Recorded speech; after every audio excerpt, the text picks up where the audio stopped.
Good morning. How the devil are you doing this Friday? Apologies. Apologies. Things went horribly awry just now. Just so you know, before I come onto this stream, I go through and I check all the buttons and everything else. I check that everything is working. I check that all the videos are playing, that the sound is coming through, that everything is hunky-dory. The one button I can't check is the go live button. I pressed it this morning. Nothing happened. Nothing at all happened. I do apologise. More than a minute late, I think. Yeah, late for my own show. Isn't that typical? Let's have a look. Let's go through the chat very quickly. How begoogled are we all? Ready for a Tits Up Wednesday? Nice to see somebody's got that word in nice and early. Good morning, Dan. Alex Latham is here as well. Peter McKenna, you're late, Mark. I know. What made it worse? I can still see the chat, despite the fact that I wasn't live. I could see the chat, and I was sat here pressing buttons trying to get the damn thing to go. I do apologise. What's happening? What is happening? I have no idea what happened. Morning to Gary Muirhead. Morning, guys. Yes, where's Mark? He was here, frantically pressing buttons.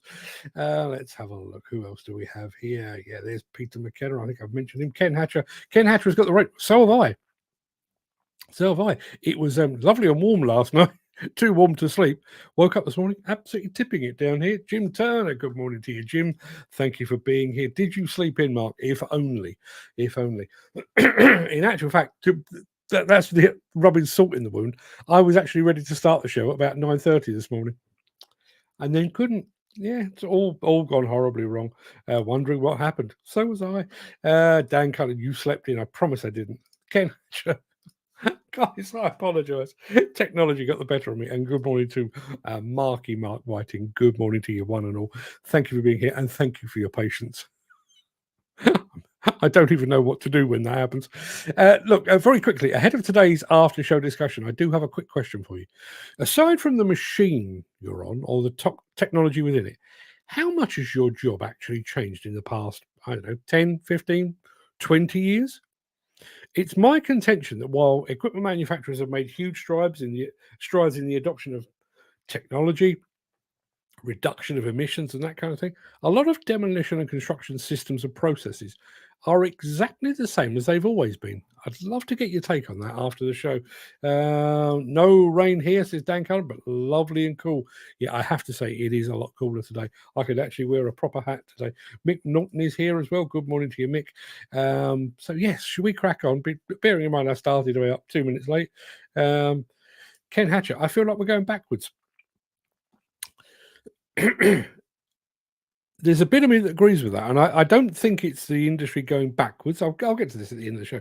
I don't think the industry's going backwards. I think the rest of the world is going forward at such a huge rate of knots that it kind of feels like we're being left behind. And as I say, I'll get into that at the end of the show, but we do have plenty to be getting on with. So let me take that off the screen, and let's get this show on the road, shall we?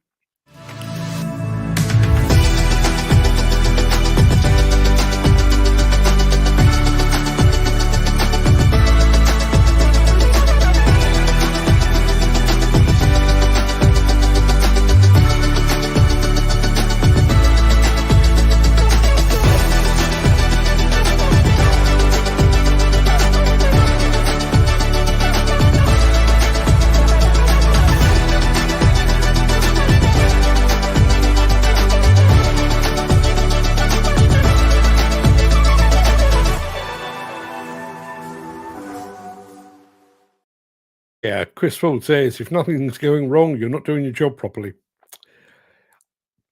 I couldn't possibly comment. I thought I was doing the job properly and everything went pear-shaped. It's that old saying, says Gary Muirhead. That's the way we've always done it. Bear that in mind for the end of the show, because I do think there is a large part of that is applying to the world of demolition and construction. But it is Wednesday, the 14th of August. Welcome to the Breakfast Show. I am your host, Mark Antony, the walrus, the tardy walrus of demolition. In today's show, we have a cinematic epic from Liebherr. We're getting up close with a monster Komatsu wheel loader. We're on the grind with CBI and a dozer that you've probably never heard of. Plus, in the news discussion portion of the show, we're going to ask the question, is demolition and construction modernising quickly enough? We'll come to all of that in just a moment. Dan Cullen says, question, do you think we are getting paid in retrospect to the world we're living in, with rate of inflation, etc., bills, fuel, travel? I don't think we are. I think that's a very good question. We'll come to that. Rather than stem the skill shortages by going to schools and colleges, perhaps far better to seek some reverse mentoring by going into old people's homes. Yes. What's happening to the JCB Launchpad? JCB Launchpad? Not sure what that is. There is a JCB launch coming up, if that's what you're talking about. I think it's in October. But I'm not entirely sure that if that's what you're talking about. But let me know, Ken. Yes, I've done all of that. So before we get any further into the show, we do need to partially reveal today's mystery machine. Back in just a jiffy.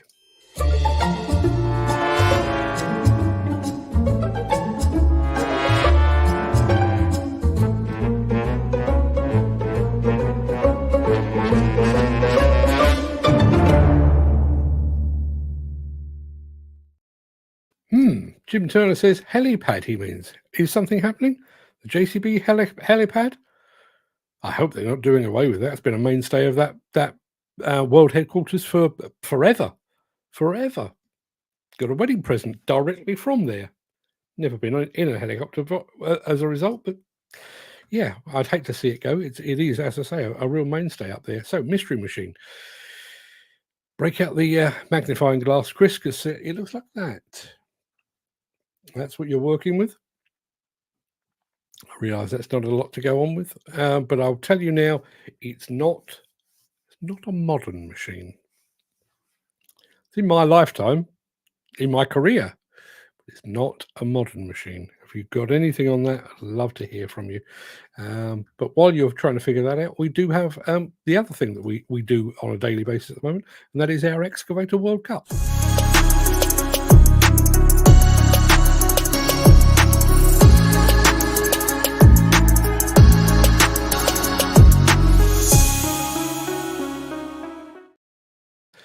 Yeah, Excavator World Cup today is a Turkey versus America. There you are. We currently have Hydramec taking on the mighty Link Belt. Bit of a head-to-head between the land of the burger and the land of the kebab. All I need you to do is type either Link Belt or Hydramec into the chat. The manufacturer with the most votes obviously will go forward in the next round, while the manufacturer with the least will be going home. Let us know in the chat. Just to remind you that the basic idea here is, imagine you've got £100,000 of imaginary money to spend. You have to choose between Hydramec and Link Belt. Which one are you going for? Are you going Turkish or are you going American? Love to hear from you on that. What we got in the chat here. Mystery machine. Mick Norton reckons it could be a Brave 455 shovel loader. It is not. Gary Muirhead reckons it could be a Moxie 55222B. It's not. Jim Turner, an Evelyn Barford grader. It is not. First two votes coming in on our Excavator World Cup. Gary Muirhead is going all in for Hydramec. Ken Hatcher is also going for Hydramec. Mick Norton, adding some balance, says Link Belt, without a doubt, as I've never heard of the other. You've never heard of Hydramec? Oh, if you've got a moment, Mick, go and have a look at Hydramec Opera cab. Opera as in the... I'm singing an aria in visuals. Opera cab from Hydramec. It's fantastic, really is. But keep those votes coming in. Link Belt or Hydramec. Let me just quickly throw back to the mystery machine. There you are. I've given you a little bit more. There you are. So we're even Stevens in the Excavator World Cup, because we now have another vote for Link Belt. So we've got 2 for Hydramec, 2 for Link Belt. In fact, we've got another one for Link Belt. So after Hydramec getting off to a flying start, they're now trailing 3-2. Anybody else got anything more they'd like to add to that? Love to hear from you. But while you're thinking about all of that stuff and nonsense, I'm going to start the show because we've got an absolute peach of a film to show you.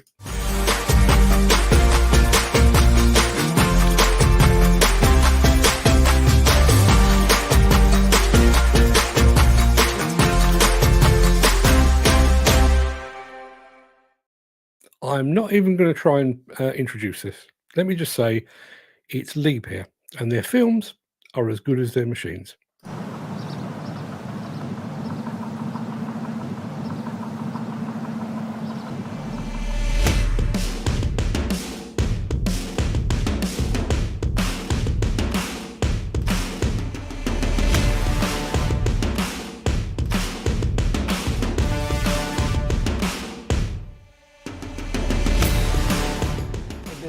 I am Stefan Gran and operate a duty cycle crawler crane for the company, Gran.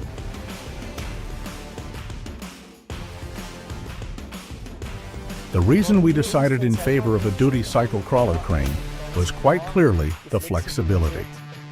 We can respond to many different requirements in the shortest time possible.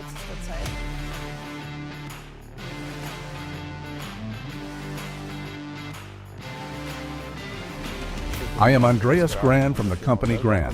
We operate in lower and southern Bavaria. Here, the Isar is being dredged over a length of approximately 4.5 kilometers. The gravel is loaded on the water via a pontoon with a hydraulic excavator into chutes with hinged floors and transported 4.5 kilometers by water to a reservoir. It is then deposited again and extracted on land into stockpiles by a duty cycle crawler crane ready for subsequent transportation by lorry. In terms of gravel extraction down to certain depths, the duty cycle crawler crane is definitely the best option for extracting material.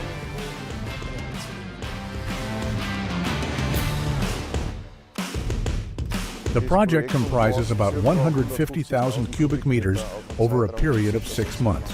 Due to the shallow working depth of 5 meters, we achieve an average output of about 350 cubic meters per hour. Only the material that is dumped by the ships is transported, and the reservoir is not being deepened.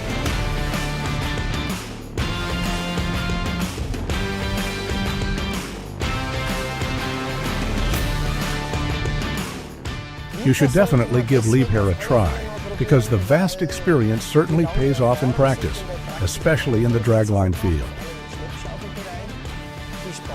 Liebherr is without doubt number one in terms of economy and also the overall handling, assembly, dismantling, and operation for the operator.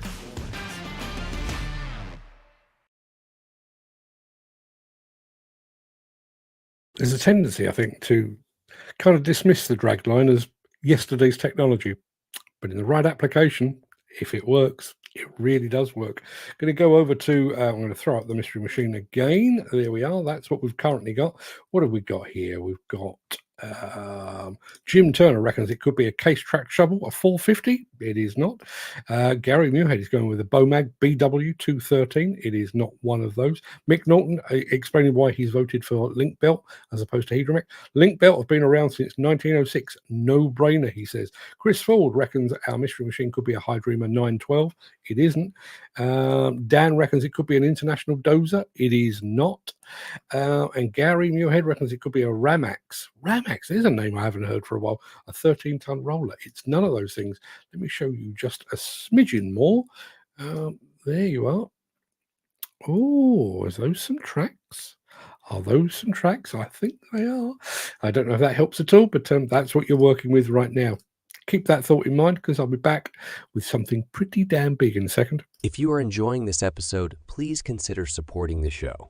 You can leave us a tip at buymeacoffee.com/demolition news.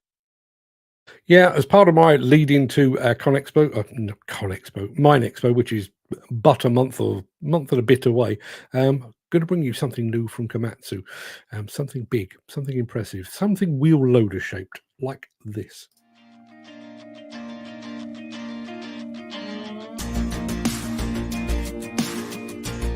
I'm Mark Peterson, National Product Manager for Komatsu.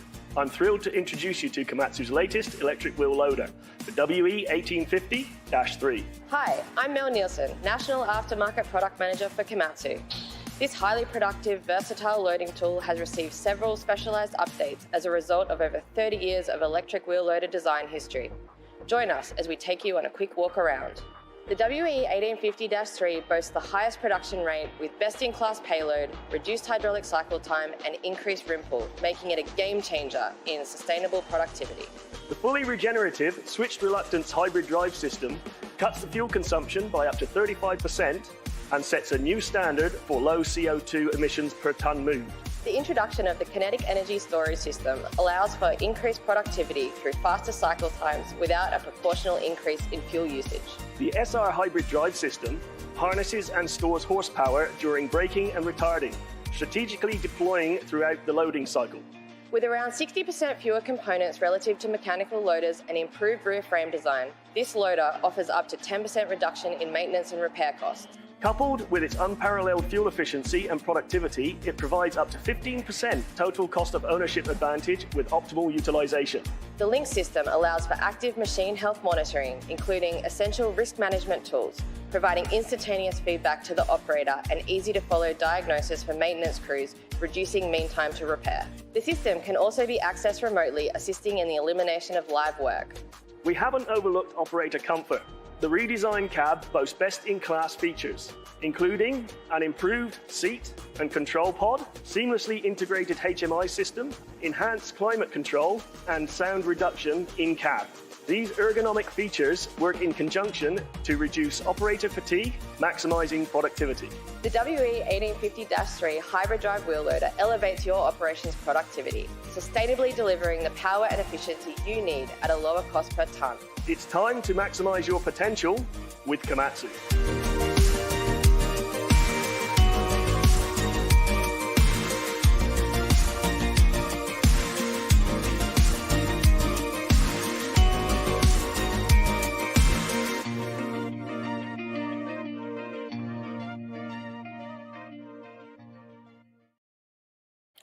Never mind, Komatsu. We're going to pop back just a moment to all things dragline. Jim Turner says, I really want a dragline, even though I've never even had a go on one.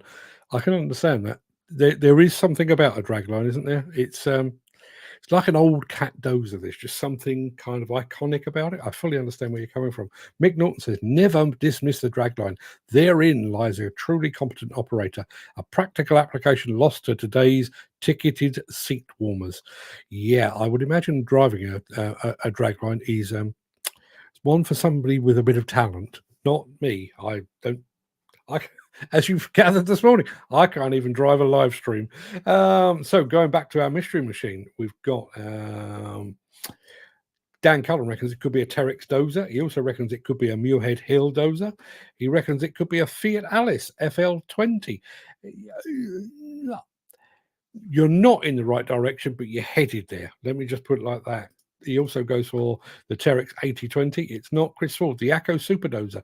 It is not Gary Muirhead, the International TD25. It's not one of those either. John Deere 705B from Dan Cullen. It's not. And Chris Ford going for the New Holland D180. No, it's not one of those. Gary Muirhead talking about the Komatsu. I remember standing next to a Cat 992 and thought, wow, that's big. Yeah. I don't know what it is. I remember the first time I ever actually saw a D11 live, in person. Magnificent.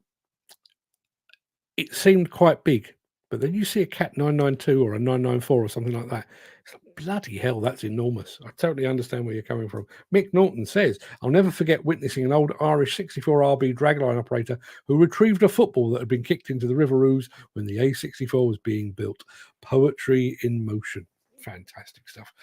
Still no correct answers on the mystery machine, so I'll show you a smidgen more. Now, there's a bit of colour about that, isn't there? Does that help? Does that point you in the right direction? Or is it a red herring? Or in this instance, an orange herring? Remains to be seen. Keep the guesses coming in. I'm going to be back to you in just a moment after this.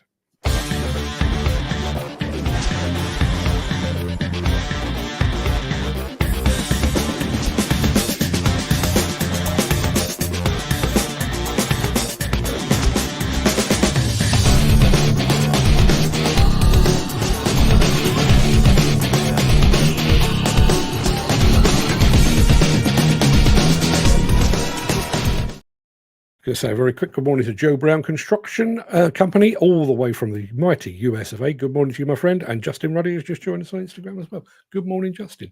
What have we got here? We've got Dan Cullen is going with a mystery machine. Let's have a look. He is saying a Fiat Hitachi FD20. You're close. You're not right, but you're close. Very close. Gary Muirhead, a Dresser TD7E. It is not. But Dan Cullen, you are in the right direction, my friend. Let me show you a little bit more. See if that helps. There you are. That's what you're working with. Anybody got any clues on that? And I can tell you, just flicking back to our Excavator World Cup, Hydromech versus Linkbuilt, it currently stands as 3-3. 3-3. We've got 3 votes for each. So if it comes down to it, I said this at the very outset, if it comes down to it, I will hold the casting vote. Haven't actually made my mind up yet, but if you still like to vote in this Excavator World Cup competition, please type Hydromech or Linkbuilt into the chat, because you could be the deciding vote. Right, okay, let's have a look at this. Yeah, we need to do a bit of grinding like this. The time is money, and when it comes to production and saving money, this machine does it. Anything you throw at it, it eats incredibly fast. Almost to the point where you can't load it fast enough.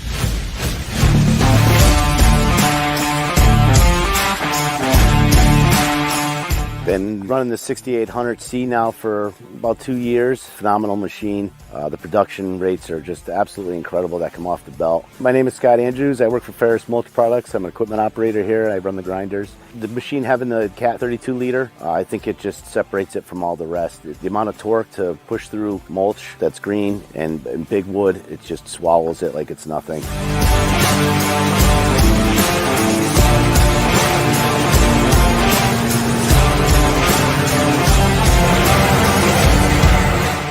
It's a beast.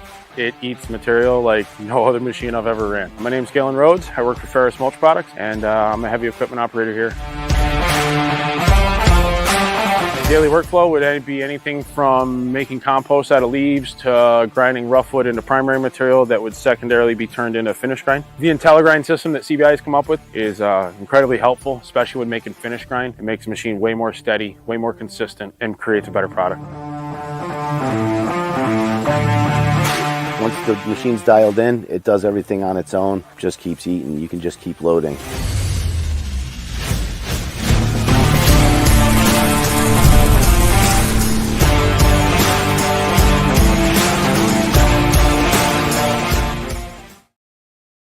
We have ourselves a winner. I'll tell you who in just a moment. Mick Norton says, whilst operating a 10RB dragline on Europa Point on Gibraltar in 1969, I mistakenly let my foot off the drag brake pedal, sending the bucket straight out, passing between 2 banksmen. It was a very close call that could have ended in tragedy due to me not paying attention. Lesson learned. Lucky chaps. So, yes, I said we've got a winner. That's what we're working with. Let's have a look. Who do we have? We had Chris Ford going with the New Holland D180. We had Dan Cullen getting right on the right line with a Fiat Hitachi FD20. It wasn't right, but it was close. Gary Muirhead, the Dresser TD7E. It's not. Fiat Hitachi D175, says Dan Cullen. It's not one of those. Gary said exactly the same thing. Fiat Hitachi FD145, Dan Cullen said, narrowing it down. Also narrowing it down, Fiat Alice FD255. It is not. Gary Muirhead, the Fiat Hitachi FD180. It is not any of those things. It is, in fact, one of those. Fiat Hitachi FD30C. Just to prove it, I can show it to you in all its glory. There you are. Fiat Hitachi FD30C. Congratulations, Dan. I do need to give you your points. Storming away this month. Let me have a look. Very quick count up. 1, 2, 3, 4. So you're on 12 points now, Dan. You are storming away. Not a single entry so far from Steve Williamson on the league table. Obviously, he's been taking part, but not actually on the league table. I think he's letting everybody else have a bit of a go. Well done, Dan, says Gary Muirhead. Yeah, well done indeed. Peter McKenna is struggling with signal wherever it is he is in the world, but he also has time to say, well done, Mandangle. Mandangle. Yeah, he said Mandangle. Don't forget, we are on the last knockings of our Excavator World Cup. If you haven't voted already, please vote for Linkbelt or vote for Hydromech. While you're doing that, I'm going to show you something else. After this. Since the finance bill came into effect in April, the construction industry has seen a surge of fuel thefts. The rising cost of living has placed an additional risk of theft by employees and contractors, as well as opportunistic thieves. By using diesel dye and placing warnings of its use, you are sending a clear message that this is your fuel.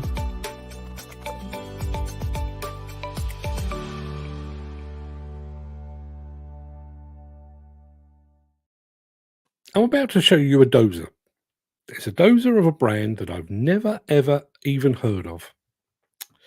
Let me know what you think.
Yeah, SEM, a Caterpillar brand.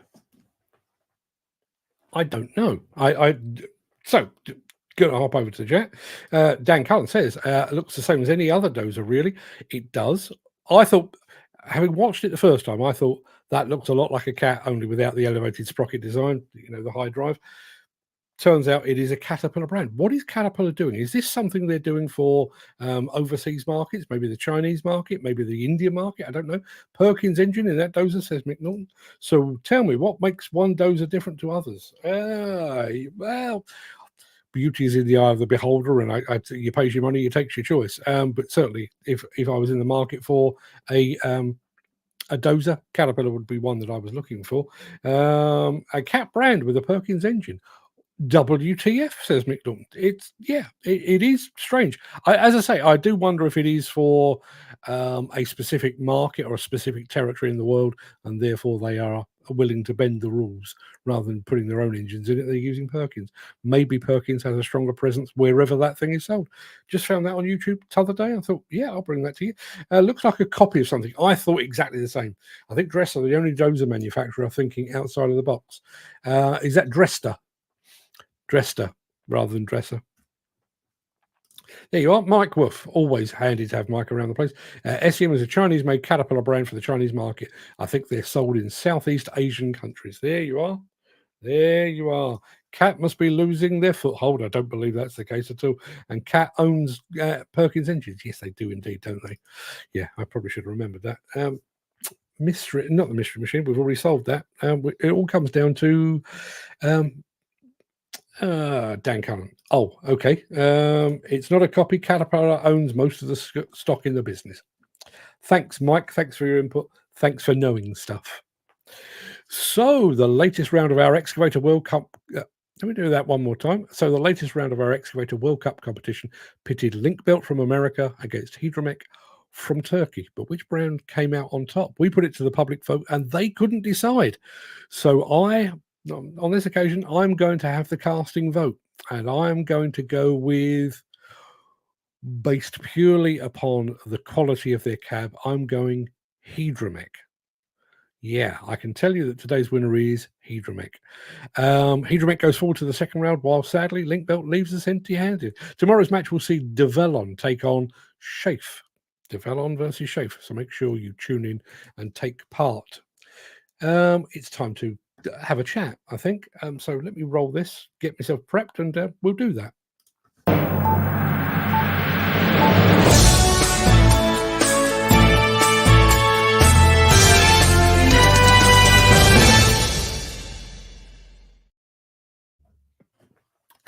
Apologies, very dry mouth. Had to have a quick slurp. What have we got?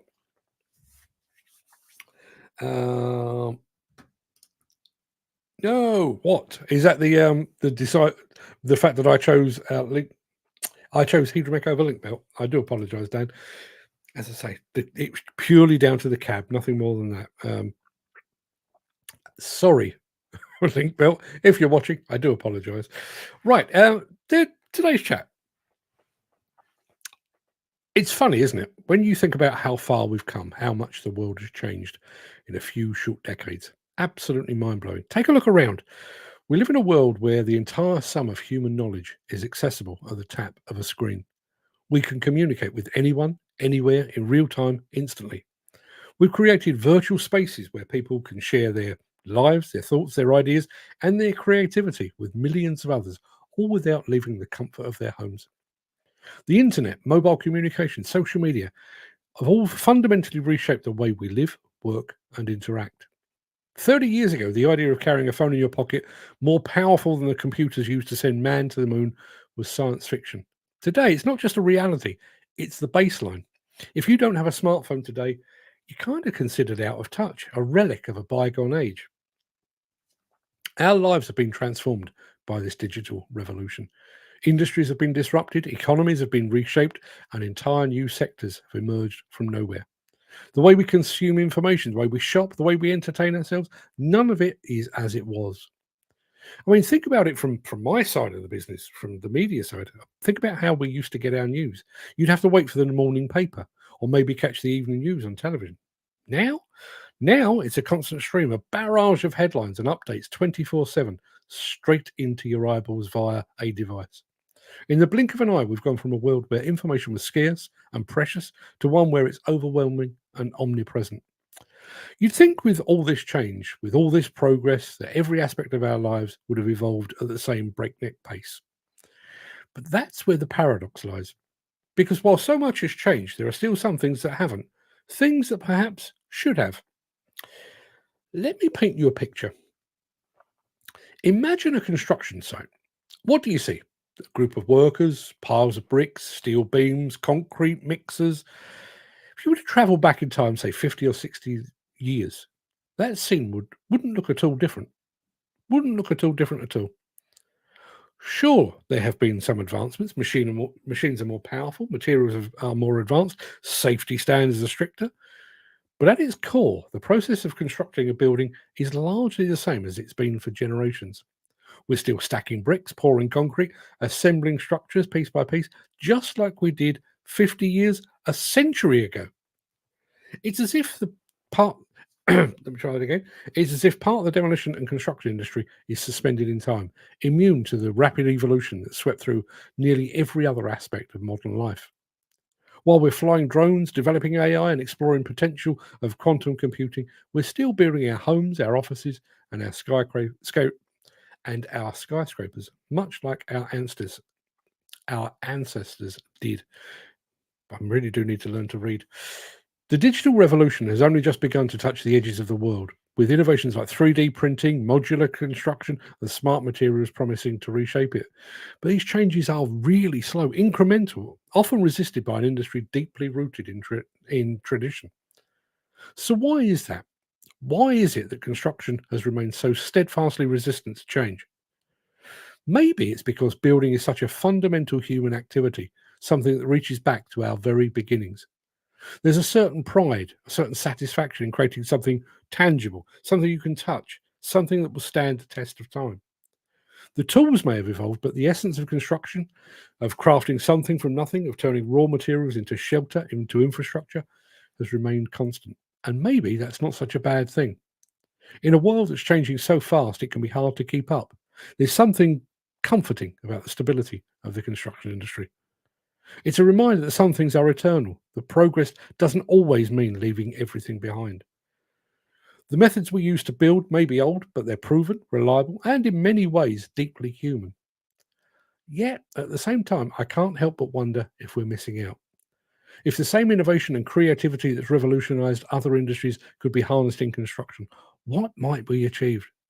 Could we build faster, more efficiently, more sustainably? Could we create cities that are not just functional, but are also beautiful, designed with the needs of the future in mind? Could we solve the housing crisis, provide shelter for the millions who need it, not just with more buildings, but with smarter ones? We've already seen glimpses of what's possible. Companies experimenting with 3D printed houses, built in a fraction of the time and a fraction of the cost of traditional methods. Architects and engineers designing buildings that generate more energy than they consume, that adapt to their environment, that blur the line between structure and nature. There's potential there, so much potential, just waiting to be unlocked. But to do that, we need to overcome the inertia that's held the industry back for so long. We need to be willing to take risks, to embrace new ideas, to challenge the status quo. We need to recognize that the world has changed and that the way we build needs to change with it. It's not just about keeping up, it's about leading the way. It's about creating a future that's not just a continuation of the past, but something new, something better. And maybe, just maybe, we'll find that balance, that sweet spot where tradition meets innovation, where the old ways and the new come together to create something truly remarkable. A future where construction is not just a process, but a craft, a science, an art, a way to shape the world around us in ways we've never imagined. Because in the end, that's what construction is all about, isn't it? It's about creating, about building something that will last, that will stand the test of time. And in a world that's changing so fast, that's something worth holding on to. But it's also worth reimagining, worth reinventing, because the future is coming and it will fall to the construction industry to build it. That's me having said my nonsense. What have we got here? I might have a smartphone. I can guarantee it's smarter than me. Yeah, mine too. Mine would probably remember how to start a live stream. Stacking blocks is the future. The pyramids are still there. Let's see how they digitally print one of those. I don't think we need any more pyramids, do we? I think we've probably got enough of those. But it does.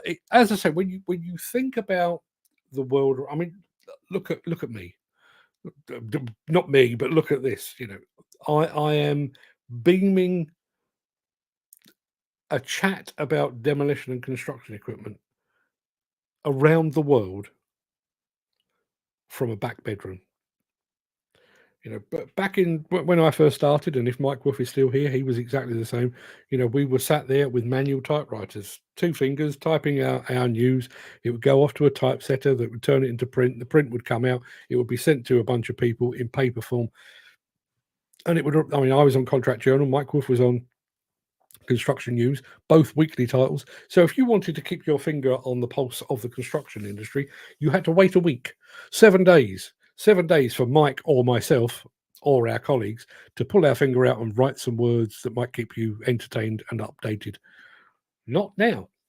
I mean, in some ways, and I'm using my own industry as an example here, in some ways I think it's been to the detriment, because we've now got, because of the rolling news. I was thinking this during the Olympics. I was watching the rowing one afternoon, sat there typing away, but watching the rowing over the top of the laptop. And one of the things that they did, they got I think it was a 4-man rowing crew. They got them together and decided it'd be a good idea, the mighty BBC, but it'd be a good idea if they could all paint each other. So they had an easel and paints and everything else, and they painted it. It was basically a way of filling 10 minutes of dead air. People don't watch the Olympics to watch the rowing crew paint each other. We don't. Show me the highlights, show me who won the 100 meters, show me how Simone Biles did, show me who won the diving, whatever it might be. That's what but we've moved now where we have to keep it rolling. And I have Sky News on in the background quite a lot while I'm working. And when you think about, or when you listen to it for any length of time, obviously lots of it are on a constant cycle. So it's Ukraine and Russia, it's Gaza and stuff like that, and then there's bits in between. But we've got major news corporations now referencing Twitter for their news, not because Twitter is a reliable source, because as we saw with Elon Musk interviewing Donald Trump, it clearly isn't. But what it is, it's a source of information that they can discuss just to fill some dead air. Now that's my industry, but you think about yours. Even things like we talk about GPS and machine control. The idea of GPS is kind of it's done away with sticks in the ground and bits of string linking them together. Hasn't really changed that, has it? When you really think about it, all we've done is we've gone from string to lasers, but the process is precisely the same. More accurate now, I grant you that, and you do have the benefit of being able to log and maintain and manage that data, but it's not really changed, has it? Let's have a look. Jim Turner says, what does Jim Turner say? On a personal level, I don't feel like much has changed in the last 20 odd years. Apart from there's less skilled people in management, health and safety is a joke. And the new rules are dreamt up by people that haven't got a clue about the job. Yeah. But even that, we're bearing in mind that the way that the industry has changed in some instances, not much around it has changed. Health and safety, much the same. If you go back long enough and we didn't have PPE as a requirement or a necessity. But apart from that, the health and safety rules, ideally don't go up anywhere high because you could fall off, same as it ever was. You would have thought after 100 years of people falling off buildings under construction or during demolition, somebody would have gone, do you know what? How about we don't send people up there anymore? How about we send machines? Or how about we 3D print the damn thing from the top down? Mike Wolf says, just finishing up a news item now. In fact, there you are. just to prove he can keep his hand in, he's still sat there with a manual typewriter. I bet he's not. More folk drugged up or walking around like empty vessels because they were off their heads the night before. I have a question on that, and my personal feeling is you're absolutely right. But is that the case? Is that the case? The reason I ask is I remember when I was, let me think. I mean, I'm 59 now, so when I was in my early 20s, I was drunk most of the time. Really was, at work, out of work, at night, during the day. That's why I don't drink anymore, basically. Has that changed? And the one thing I would say is, and maybe it's because I don't go out on a Friday and Saturday night in the way that I used to, but I remember seeing people falling down drunk on a fairly regular basis when I was a nipper, when I was a teenager or, early 20s or whatever it might be. Don't really seem to see that anymore. That might be me just not going out. It might just be that. Well, think about it. Rome wasn't built in a day, and I think this is why construction is slow in improving future plans for site. I just wonder when the point of that article, and I can't even think what made me come up with it in the first place, but when you think about the leaps, we were talking about this the other day indoors. I went to see the movie Wall Street at the cinema, early 80s, I guess. And there's a bit in it where Gordon Gekko, Michael Douglas, is walking along the beach on the phone. I say on the phone, the thing is bigger than my head, massive thing. But I was sat there and, quite enjoyed the film, but I was sat there thinking, he's on the phone on the beach. Mind blown. Now, who goes on holiday without taking photographs of their hot dog legs and, not a bad view for the office today and all that sort of nonsense. All of that has come about. We've taken those giant leaps. And yet when you think about, as I said in that piece earlier, when you think about a house, it's some timber, some glass, some bricks, some blocks, neatly stacked, exactly the same as it was 30, 40, pretty much 100 years ago. I think we've got better at it. I think things like modular construction have made a big difference. But by and large, we do exactly what we did before. And it's interesting that Dan brought up Rome. Obviously, the Romans, I'm going to throw this over to Mike Wolf because he knows about these things.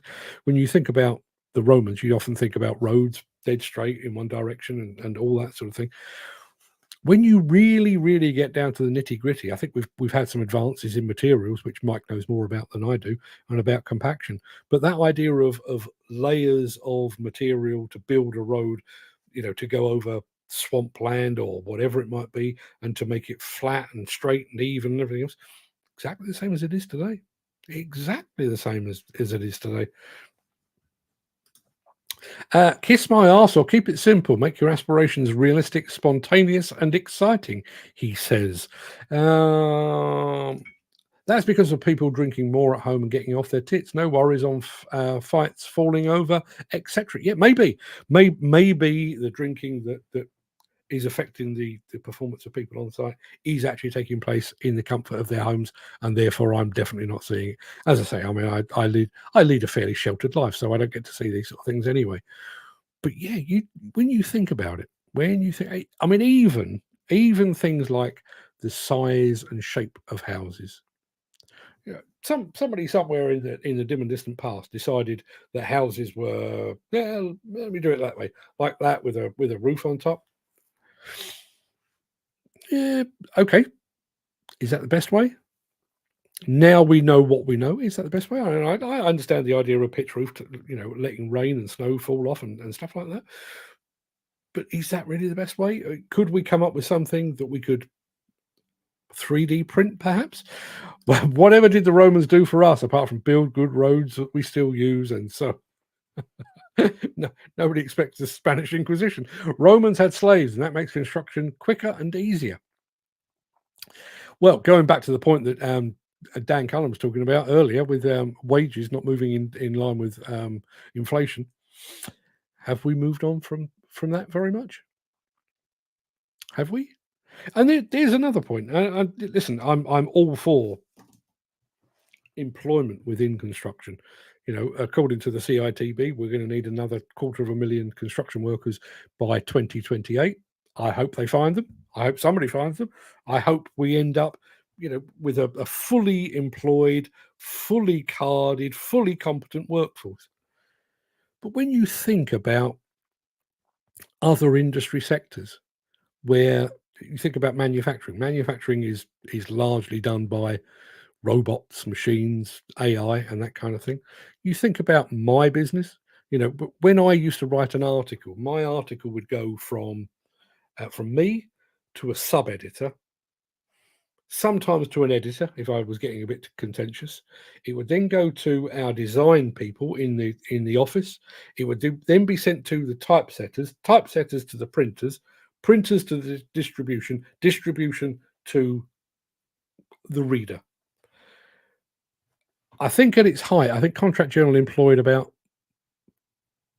50 people actually in the office. There was dozens of typesetters, printers employed lots and lots of people, distribution employed lots and lots of people. You think about that now.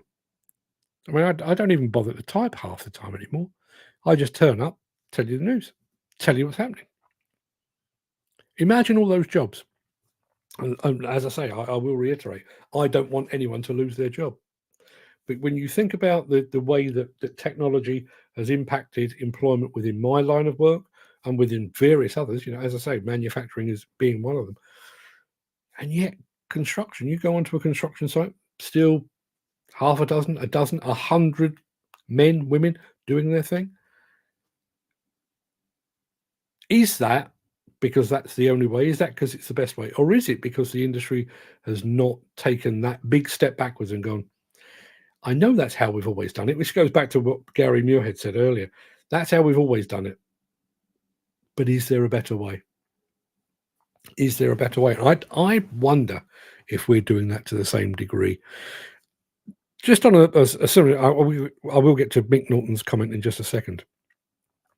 On LinkedIn yesterday, I noticed that Liebherr have created the first, I think it's a hydrogen mining truck for Fortescue Mining down in Australia.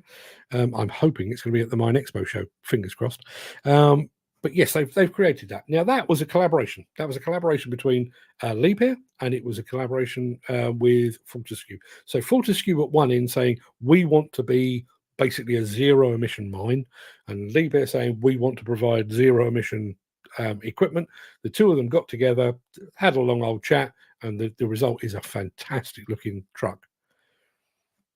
Is anybody doing that in this industry, in construction and in demolition? Is anybody going to the Caterpillars, the Liebherrs, the Hitachis, the Volvos of this world and saying, our belief is this will be the future, and therefore we would like to work with you to develop that?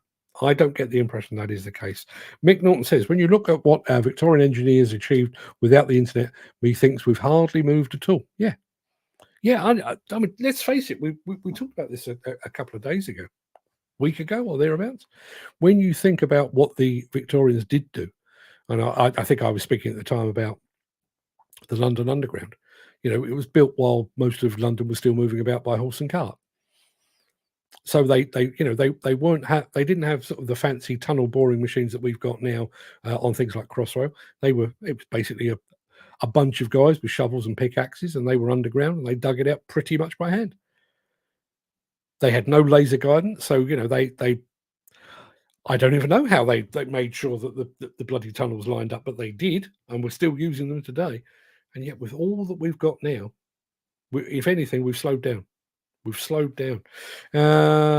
Absolutely spot on, Mick. That's the age that knew what they were doing. They had confidence and backed themselves to succeed. I wonder if that is one of the things that's holding us back as an industry. I mentioned this before. I had a long discussion with Stefano Pansieri, the main man over at Despe. He's also the current president of the European Demolition Association. And we were talking about health and safety and everything else. And I said, easiest way to solve the health and safety issues, get rid of men.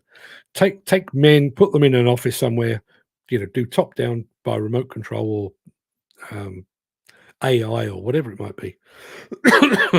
Autonomous machines. And he rightly said, the problem is you would need a client to say, yes, we are willing to risk that. We are willing to take the leap with you to make that happen. And all the while you've got that, conservatism and that reluctance to change, the industry can't move forward. And I just as a very quick aside, because I've got some more in the chat, one of the quick asides on that is when you think about training. Lots of tier one contractors bit like to beat the drum about the level of training that you need to have to get on their sites, either as a construction company or as a demolition company before work starts. You must have this card, you must have that card, you must achieve this in VQ and so on down the line. But you go to any of those tier one contractors and say, okay, well, we've got our guys on the last bit of their training. Can we get them some work hours on one of your sites? Oh, no, we can't do that. We want you to be trained, but we want you to be site ready and to have experience, but you're not going to gain the experience on our sites.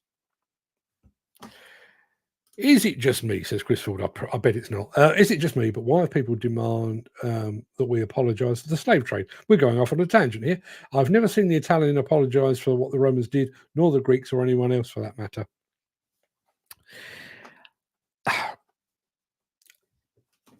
Obviously, let's state the bleeding obvious. Slavery, terrible thing.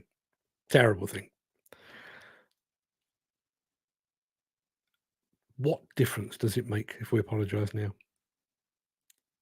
Even if you are a descendant of a family or a company or something that employed the services that used the services of slaves.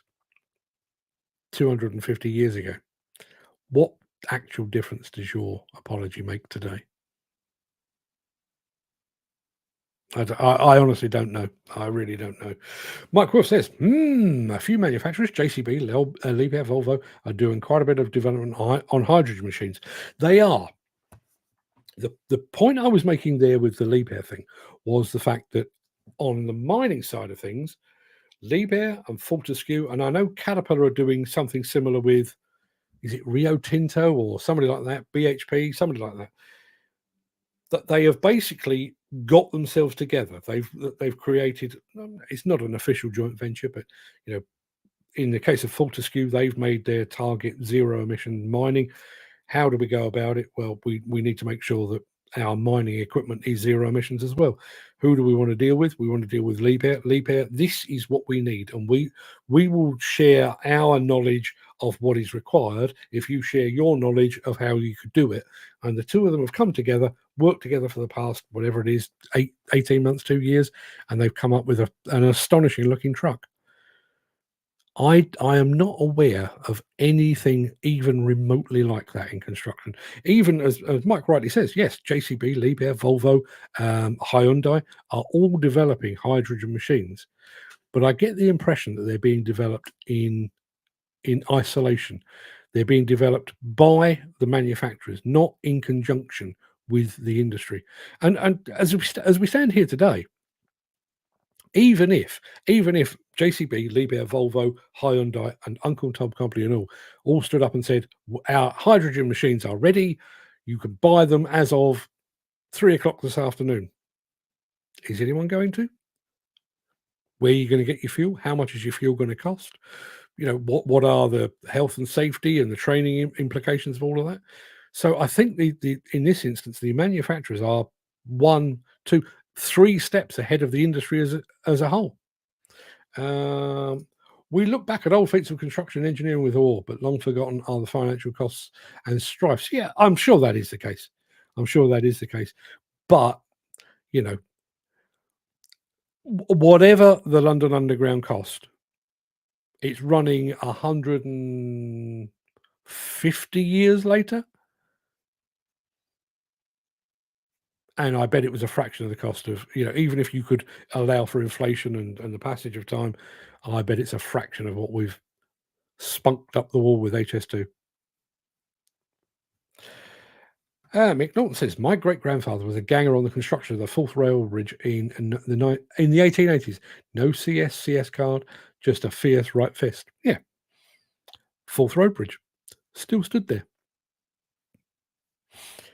It's because we live in a blame culture, Chris. Folk always want an excuse instead of just striving to be the best they can.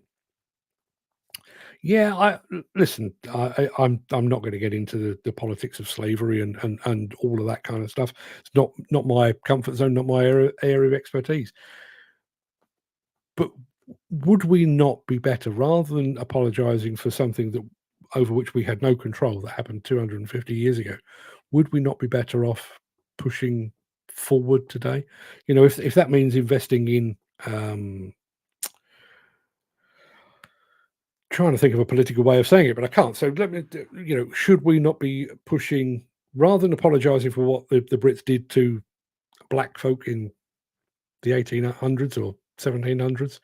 What about we try and give those black people today a leg up in one way or another? Would that not be time better spent? Would that not be money better spent?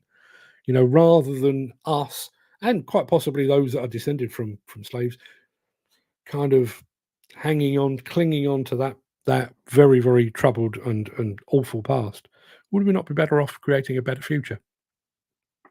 Just a thought. How did we get here? How did we get onto slavery? I honestly don't know. Something's just popped up on LinkedIn. Is it anything to do with what I'm saying here? I don't know if it is. No, it's not. Let's have a look. Lewis Hamilton is a prime example of this generation, spouting about slavery, and the silly person was driving for Mercedes. Ignorant prick needs a history lesson. Yeah. Well, I mean, I have my own personal thoughts on Mr. Hamilton anyway. What I'll never be famous enough for me to put this into action. So I'm just throwing this out there. Have you noticed that there are some people that use their celebrity status and their reach for good, but without being a bit of a tit about it? There are some people that are just nice. You know, I mean, as an example, George Michael, God bless him, no longer with us, gave millions and millions to various charities, did a lot of work for the NHS, gave free concerts for the NHS, but none of it was known until he died because he didn't spout about it. Yeah, Lewis Hamilton, Bono, Jim Turner. He's a complete waste of oxygen. I mean, I don't even follow Formula One, but there's just something about Lewis Hamilton just gets my back up. Like Bono, I keep coming back to Bono, and there was a time when I thought you two were a damn good band, but he got so preachy, and you know, at the point that you start hanging out with past presidents and popes and African leaders and stuff like that, all for the cameras. Are you really fighting for a greater good, or are you just seeing the photo op? 100% Jim. Lol, says Dan Cohen. So we've agreed. Construction is not moving as quickly as it should. Slavery, bad. Lewis Hamilton, bit of a tit. That wasn't the aim of today's show, but that's where we ended up. I can also tell you that the Mystery Machine was won yet again by Dan Cullen, who is off in the lead now. I think he is. Let me have a look. 1, 2, 3, 4. Yeah, he's on 12 points. I'm on 6. Gary Muirhead, I think he's on 3. Ken Hatcher's on 3. Chris Ford is on 6. So Chris Ford and I are trailing Mr. Cullen. So we need to catch up. I mean, I could cheat. I could either present a machine that I know Dan Cullen would never identify, or alternatively, I could just ignore his answers. I'm not going to do that. Hamilton, Bono, Geldof. He's not a fan. Let me put it like this. The weird thing is, you know, I am of the right age. Live Aid was, for me, was it was verging on the JFK moment. It was I was at the right age. What would I have been? 85. I'd have been 20 years old. Loved a lot of the bands that were playing at Live Aid. One of the co-founders of Live Aid is my personal hero, Midge of Ultravox. So, you know, I was completely invested in it. And I genuinely, at 20 years old, thought that music could potentially change the world. And even at that time, I actually thought that Bob Geldof was saintly. Sweary, but saintly. Scruffy, but saintly. I think I thought he was doing all of the right things for all of the right reasons.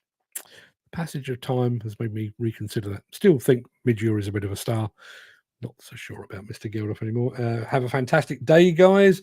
Stay safe, says Dan Cullen. Jim Turner preaching to us with their double standards. It boils my piss. There is a lot of boiled piss on this show, isn't there? You ever notice that? Do you want to bet I'd not identify one? No. I have to say, I was very impressed with Steve Williamson last month. Very impressed with Dan Cullen this month. Quite agree, Jim. Someone has to carry the can these days, indeed. Chris Ford, love these people that are worth millions telling me what to do, then jumping in their private jets. Yeah. No. When does that happen? When do you completely lose touch with where you came from? You know, I've got friends and family around me. You know, if I'd had it off on the what is it, the Euro lottery, I don't do it, but if I did, you know, if by some weird quirk of fate I'd had it off and won myself 100 million quid earlier this week, do I go out and find myself a new bunch of friends that appreciate my newfound lifestyle? No. You know, when do I start thinking, you know, I don't have the time to mix with the riffraff at the airport. I need a private jet. I can't imagine that ever happening. Don't piss on my back and tell me it's raining. Catch you tomorrow. Thank you. There's a life lesson for us all to live by. Thank you for that, Chris. And yes, I will see you tomorrow. That will do us, I think. That's an hour and a bit. I'll be back tomorrow. I don't know what I'm going to be talking about, and based on today's show, I've no idea what you're going to be talking about either.